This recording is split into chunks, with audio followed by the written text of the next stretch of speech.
Nyeri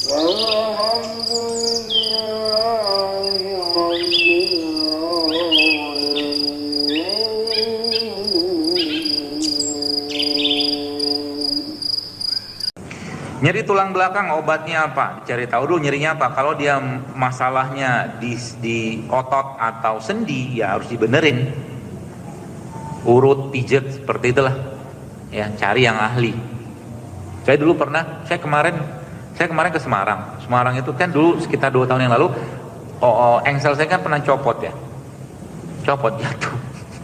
Jadi ini tulangnya ini kan, terus ininya itu harusnya kan begini nih. Ini tuh copot turun gitu. Dulu. Terus saya bawa ke ahlinya lah yang bisa masukin lagi. Terus udah dibenerin sama dia, dimasukin lagi. Dan saya dibius menggunakan bantal. Jadi awal saya nggak bisa, dia tangan saya begini gitu tuh. Nggak bisa ngapa-ngapain, gini salah, gitu salah. Orang gimana copot begini kan hampir segini copotnya. Kebayang kan? Tapi karena alhamdulillah Allah kasih petunjuk gitu kan, wah ini baru saya ingat si bapak ini, saya bilang bawalah sama dia. Dia lihat saya kan, dia masih ngerokok gitu kan, turun dari mobil, udah masuk dalam tuh kamar tempat terapi dia. Saya duduk sama dia, mati aku, saya bilang bener sama dia, dipegang 3 orang, sini sama dia, pak 2 menit masuk lagi tuh tulang, langsung bisa pegang teh saya. Habis itu. Dan kemarin saya jatuh lagi. Kemarin lagi gendong anak gitu kan, cerita tentang tulang ya. Menarik tuh cerita tentang ini. Jadi subhanallah kemarin saya lagi gendong anak di sini, nurun jalannya gitu kan, subhanallah terpeleset anak saya pegang kuat begini, yang tangan ini sempet nahan tapi nggak sampai jatuh. Nah waktu nahan itu sepertinya dia copot lagi. Sepertinya. Jadi waktu itu saya ingat, ternyata kalau kita ngerti caranya itu kita bisa kembalikan. Jadi waktu itu saya langsung pak gitu kan, saya balikin lagi, balik dia bu, masuk lagi, alhamdulillah. Kayak film kungfu gitu loh. Masuk sendiri.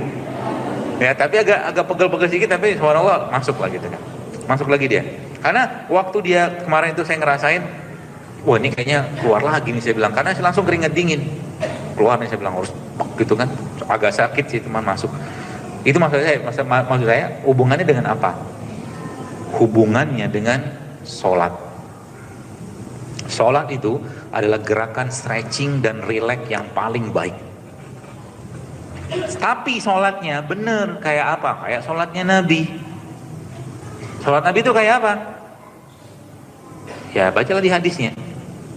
Ya, rukunya seperti apa, sujudnya kayak apa. Jadi orang-orang yang benar sholatnya, niscaya dia akan jauh dari penyakit seperti asma. Kenapa? Karena takbiratul ihramnya dia pasti akan membuka paru-parunya. Saya tidak tahu, istri saya bilang kayaknya abang lagi masa pertumbuhan ya sekarang.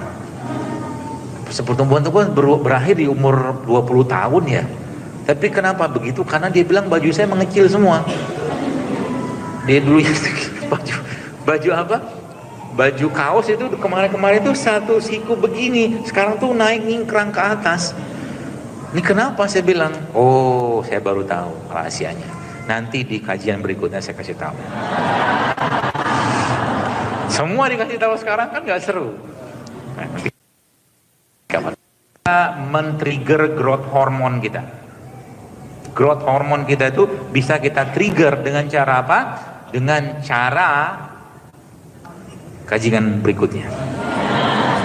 Kalau growth hormone muncul, apa yang terjadi? Subhanallah, Anda nggak usah pusing-pusing lagi mikirin penyakit. Tubuh Anda akan merepair dirinya sendiri. Caranya gimana? Beri dia beban. Bukan kehidupan, beban saja.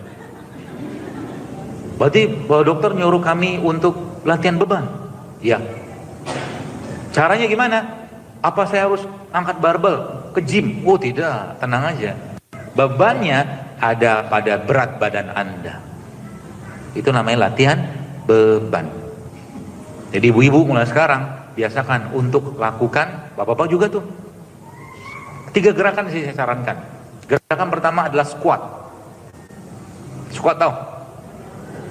Nah, itulah, nanti googling aja kalau nggak tahu.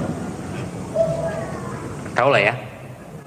Gerakan kedua adalah push up. Oke. Gerakan 3 adalah plank. Itu latihan beban. Kalau itu Anda lakukan, maka tubuh Anda akan nyeri. Betul?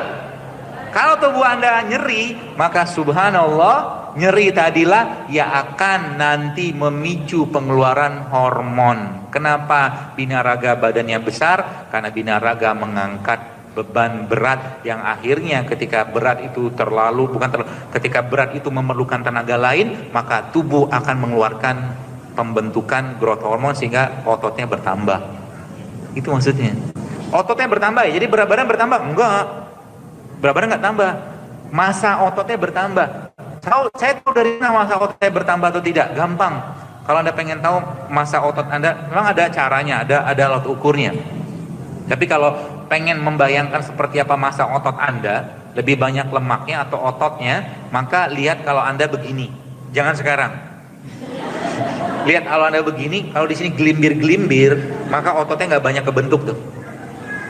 Jelas ya? Dan itu bisa Anda munculkan dengan cara apa? Sebenarnya gerakan-gerakan squat, plank segala macam tadi, kebaikan dan pola yang sama itu ada pada gerakan sholat. Luar biasa kan sholat kan? Mulai dari ininya. Makanya kalau lagi takbiratul ihram jangan begini. Kan kalau Anda baca hadisnya kan di sini. Atau nggak di telinga kan? Nanti coba tanya sama yang ahlinya lah secara fikihnya. Ya, bersedekah di mana? Jangan di bawah, di sini. Kalau di sini, makanya ketarik. Coba deh di sini sama di sini. Beda tarikannya. Kan gitu. Kalau begini, apa yang terjadi? Ekspansi dari paru-paru bertambah sehingga orang-orang yang kena asma biasa parunya begini. Ketika dia begini, dengan begini, posisi gerakan, maka dia akan ketarik, pasti ada otot lagi yang ketarik. Otot ketarik pasti menimbulkan nyeri. Apalagi kalau di gerakan yang ruku sama sujud, itu subhanallah, dahsyat itu. Ya, makanya sholat itu salah satu yang sangat disarankan ya, bukan disarankan, dihisab pertama kali.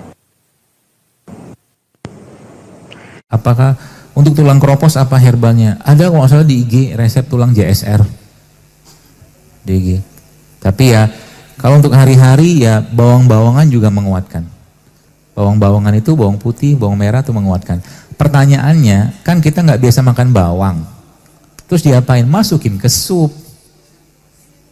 paham kan? Anda hancurin bawangnya, cemplungin ke airnya, nanti airnya diminum, kan itu makan bawang, gitu loh. Nggak usah, maksudnya nggak usah terlalu memberatkan gitu loh. Jadi insya Allah itu bisa. Zaitun juga bisa Anda pakai. Dan madu juga, saran saya itu jangan di rumah Anda sekarang coba usahakan tetap ada produk-produk herbal atau yang ada hadisnya. Madu, habatus sauda, zaitun, ya. Coba usahakan ada. Karena apa? Dalam sebuah hadis Nabi menyampaikan bahwa tidak akan kelaparan rumah yang ada kurma di dalamnya. Jadi kurma itu jangan cuma Ramadan doang. Dan Anda bisa bikin infusan juga pakai kurma kan bisa. Yang bisa menguatkan tulang apa dok? Kolagen, salah satunya ya. Kolagen itu atau mungkin vitamin E atau vitamin D itu ada pada zaitun atau ada pada biji duren. Ya, biji duren itu ada kolagennya. Ya, jadi kalau Anda dikasih duren, makan bijinya aja.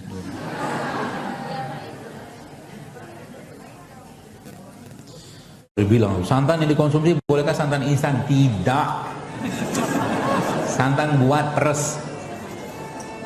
Dan kelapa itu adalah buah yang organik. Syukur banget kita ya, kelapa itu tinggi-tinggi sehingga petani itu tidak nyemprotin pestisida gitu. Kalau jahilnya luar biasa. Mana ada yang tanya juga tuh, dokter ada yang bilang katanya kurma itu disemprotin pestisida, gimana caranya? Pohon kurma tinggi-tinggi, iseng banget petani nyemprotin pestisida gitu kan. Itu kan semprot kan pestisida kan. Makanya ya beras itu banyak masalah. beras zaman sekarang sih, karena penuh dengan pestisida. Jadi salah satu cara untuk hidup sehat bersosial, maka mulailah go organik, berasnya organik, sayur organik. Belum ada rezeki, minta sama Allah, ya Allah berikan aku rezeki lebih untuk memberikan asupan yang baik untuk badanku untuk bisa beribadah. Minta, jangan ngalah dengan nasib gitu. والحمد لله رب العالمين